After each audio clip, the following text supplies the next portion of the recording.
তাপমাত্রা কমে ফের বাড়তে শুরু করেছে শীত। আগের মতোই শেষ রাত থেকে সকাল পর্যন্ত থাকছে কুয়াশার দাপট। এর মধ্যেই দেশের অন্তত 2 জেলায় মাঝারি থেকে মৃদু শৈত্যপ্রবাহ বয়ে যাচ্ছে।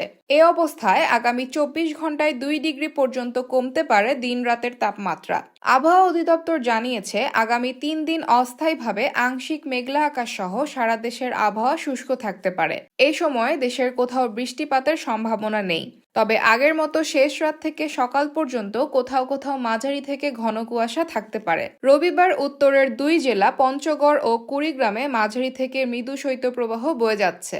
আজ দেশের সর্বনিম্ন তাপমাত্রা রেকর্ড করা হয়েছে পঞ্চগড়ের তেঁতুলিয়ায় 9.7 ডিগ্রি সেলসিয়াস। এ বিষয়ে আবহাওয়াবিদ হাফিজুর রহমান বলেন, উপমহাদেশীয় উচ্চচাপ বলয়ের বর্ধিতাংশ পশ্চিমবঙ্গ ও তৎসংলগ্ন বাংলাদেশের পশ্চিমাংশ পর্যন্ত বিস্তৃত রয়েছে। সেই সঙ্গে মৌসুমের স্বাভাবিক লঘুচাপ দক্ষিণ বঙ্গোপসাগরে অবস্থান করছে, আর এর বর্ধিতাংশ বিস্তৃত রয়েছে উত্তর বঙ্গোপসাগর পর্যন্ত। এই অবস্থায় সোমবার সন্ধ্যা 6টা পর্যন্ত পঞ্চগড় ও কুড়িগ্রাম জেলার উপর দিয়ে বয়ে যাওয়া শৈত্যপ্রবাহ অব্যাহত থাকতে পারে। পাশাপাশি এই সময়ে সারা দেশে রাত ও দিনের তাপমাত্রা 1 থেকে 2 ডিগ্রি সেলসিয়াস কমতে পারে।